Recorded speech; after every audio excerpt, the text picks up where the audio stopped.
ya kita digugat sama Uni Eropa, belum rampung sampai sekarang. Nggak apa-apa, ini belum rampung, saya udah perintah lagi, boksit tahun ini stop, biar digugat lagi. Boksit stop tahun depan, stop lagi tembaga atau timahnya, biar digugat lagi. Nggak apa-apa, digugatin terus. Belum tentu kita kalah, tapi belum tentu juga kita menang. Tak gugat di WTO, tak gugat di WTO, gugatlah. Bagaimana ceritanya jika kumpulan dari banyak negara maju dipukul keras oleh satu negara berkembang?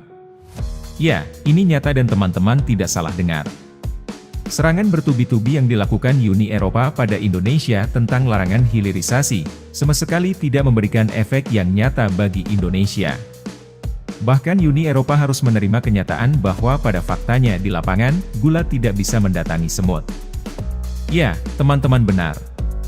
Pada akhirnya, perusahaan-perusahaan dari benua biru tersebut harus bertekuk lutut pada peraturan Indonesia untuk masuk berinvestasi di dalam negerinya. Karena jika tidak, mereka akan dipecundangi oleh perusahaan-perusahaan besar asal Asia Timur yang gerak cepat dalam menaruh bidak caturnya di Indonesia. Walaupun Uni Eropa menang pada gugatan di WTO, namun bukan itu poinnya. Gugatan tersebut sebetulnya hanya digunakan Jokowi sebagai pengalihan perhatian Uni Eropa, sembari Indonesia membuat smelter di dalam negeri. Bahkan jika Indonesia kalah lagi dalam banding, Indonesia tetap berusaha mengajukan banding sampai kiamat, dan tetap tidak akan menyerahkan raw materialnya. Jadi dalam kasus ini, kita melihat kejeniusan dari Jokowi dalam memanfaatkan gugatan dari Uni Eropa. Ya, memanfaatkan gugatan tersebut. Sesuatu yang sangat tidak disangka oleh Uni Eropa, bahwa Jokowi benar-benar melakukannya. Ya ini setelah muter tadi ya betul-betul ini sebuah kawasan ekonomi khusus yang luar biasa bagusnya. Dengan konsep ke depan, ada yang untuk movie land, ada yang untuk theme park, ada yang untuk technopark, ada yang kawasan untuk musik, ada kawasan untuk otomotif, semuanya komplit dan ini akan mengerem masyarakat kita yang ingin keluar negeri untuk berwisata. Saya kira bagus dan ya kalau bisa ini cepat diselesaikan dalam waktu yang sesingkat-singkatnya. Seiring berjalannya waktu, perusahaan-perusahaan di Uni Eropa mulai menyadari akan hal ini. Bahwasannya semakin ditekan, Indonesia akan semakin melawan. Entah dengan melayangkan banding gugatan, menggugat balik, atau bahkan membuat akal-akalan sehingga raw material tetap tidak bisa keluar dari bumi Indonesia. Untuk itu banyak perusahaan yang mendahului masuk berinvestasi di Indonesia, daripada mereka harus menunggu keputusan dan realisasi yang tidak menentu dari hasil gugatan tersebut.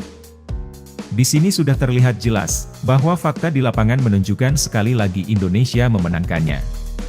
Kita juga sering disuguhkan pidato Jokowi yang menanggapi gugatan tersebut, dengan penuh canda yang gembira walaupun mendapatkan kekalahan. Terlihat sekali bahwa Jokowi sangat hafal peta jalan yang harus dilalui, dalam menempuh suatu keniscayaan proses hilirisasi dalam negeri. Karena yang kita dulu-dulu kalau digugat itu takut banget. Waktu nikel kemarin digugat, ya takut, pada takut. Digugat ya siapkan lawyer yang baik, tapi kita kalah. Kalah, kita sudah kalah, nikel kita sudah kalah. Terus kalau kalah gimana? Ya terus saja hilirisasi, kenapa kalah? Banding, ya tahu menang atau kalah nanti kalau banding. Kalah ya tetap terus, barangnya udah jadi, industrinya sudah jadi, ekosistemnya sudah jadi. Walaupun demikian, dalam pasal ini, Jokowi juga sangat memperhitungkan segala kemungkinan yang terjadi. Ya, begitulah karakteristik presiden kebanggaan kita. Dalam menghadapi dunia barat yang arogan, kadang politik tarik ulur sangat diperlukan. Karena hanya dengan cara seperti itu, barat akan semakin paham bagaimana besarnya ketergantungan mereka pada Indonesia. Sikap politik tarik ulur yang berskala masif seperti ini pun tergolong baru dalam penerapannya di dunia internasional. Sehingga dalam menghadapi situasi seperti ini, Uni Eropa dibuat kebingungan tidak menentu. Di saat diterpa segala krisis yang melanda dunia barat, Uni Eropa pun tidak dapat berbuat banyak dan terpaksa menelan pil pahit ini. Untuk itu, jika kita melihat sesekali barat membalas kita, ini juga sudah pasti ada hubungannya dengan segala situasi yang mereka alami. Tetapi dengan apapun yang mereka lakukan, jangan sampai kita melangkah mundur dan mengikuti segala kemauan mereka. Bukan bangsa Indonesia namanya kalau mudah menyerah. Bangsa ini sudah membuktikan sikap pantang menyerahnya, dengan merdeka dari ratusan tahun penjajahan, tanpa kehilangan akar budaya bangsa. Karena kita memiliki nikel, memiliki tembaga, memiliki bauksit, memiliki tin, timah, memiliki.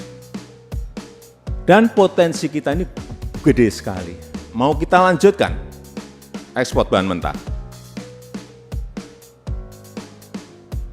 Hati-hati. Dulu zaman VOC, zaman company, itu ada yang namanya kerja paksa. Ada yang namanya tanam paksa. Zaman modern ini muncul lagi ekspor paksa. Ekspor paksa. Kita dipaksa untuk ekspor. Loh, ini barang kita kok. Memang, sudah saya sampaikan kemarin kita kalah. Tapi apa kita langsung pengen, berhenti saja? Enggak. Dari video ini dapat kita simpulkan bahwa, pola permainan politik dan ekonomi Jokowi sangat sulit untuk ditebak. Dan pada masa sekarang, hanya negara yang bersikap tulus atau profesional saja yang dapat bekerja sama saling mendapatkan keuntungan dengan Indonesia. Sementara negara-negara yang memiliki maksud tidak baik, akan terus dipermainkan oleh tarik ulur kebijakan pemerintah Indonesia, yang pada intinya sudah tidak dapat ditawar-menawar lagi. Itu jugalah yang mendasari arah perubahan negara-negara lainnya, dalam menentukan sikap politik dengan Indonesia. Sebut saja Singapura yang sekarang mengedepankan sikap profesionalismenya, daripada bermain di belakang Indonesia seperti yang sudah-sudah. So our bilateral relations are in excellent order. We've taken a major step forward to resolve 3 long-standing issues. We are ready to break new ground in fresh areas of cooperation that are deep, multifaceted, forward-looking and mutually beneficial, and will make a difference to future generations. I thank President Jokowi for his steady leadership of Indonesia and his important contributions to the strong relations between our two countries. Thank you very much.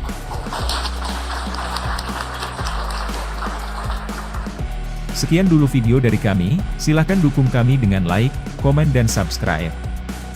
Guna mengembangkan channel ini, untuk memberikan informasi lebih tentang negara tercinta kita Indonesia. Terima kasih dan sampai jumpa di video menarik berikutnya.